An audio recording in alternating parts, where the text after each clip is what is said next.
Sa kabila raw ng matinding pag-iingat ng isang rider, nanakaw pa rin ang kanyang motorsiklo sa Taguig City. Mabuti na lamang at agad din niyang nabawi ang natangay na motorsiklo. Balita hatid ni Jay Sabale.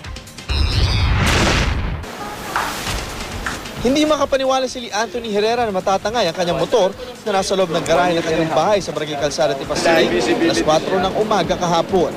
Nakalak daw kasi ang kanilang gate, nakapadak ang disc brake nito at nakalak din ang manibela ng kanyang motor. Kasi nung father ko, tinatanong niya nga kung saan ko daw ginarahe yung motor. Kasi wala dun sa garahe namin eh. Sabi ko, hindi, nasa akin yung susi. Yun na, tapos tinignan ko yung motor, wala na talaga. Kinahapunan, may namataan si Herrera na kawig ng kanyang motor sa kanilang barangay na kanyang sinundan.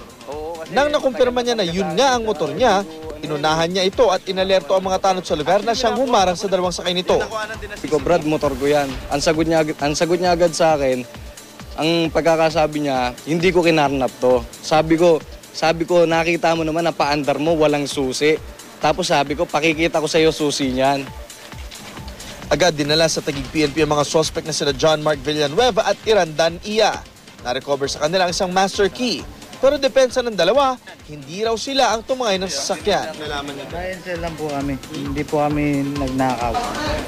Itinuro nila kung saan nila nabili ang nakaw na motor. Kaya agad nagsagawa ng follow-up operation ng Anti-Carnapping Division ng Taguig Police. Nahuli nila ang suspect na si Jose Domingo Dagmil alias Toto sa kanyang bahay sa ML Quezon Street for 4 Lower Bicutan, Taguig. Naharap sila sa kasong carnapping under RA 6539, anti-fencing law ng PD 1612. Tumanggi naman magbigay ng pahayag si Dagmil.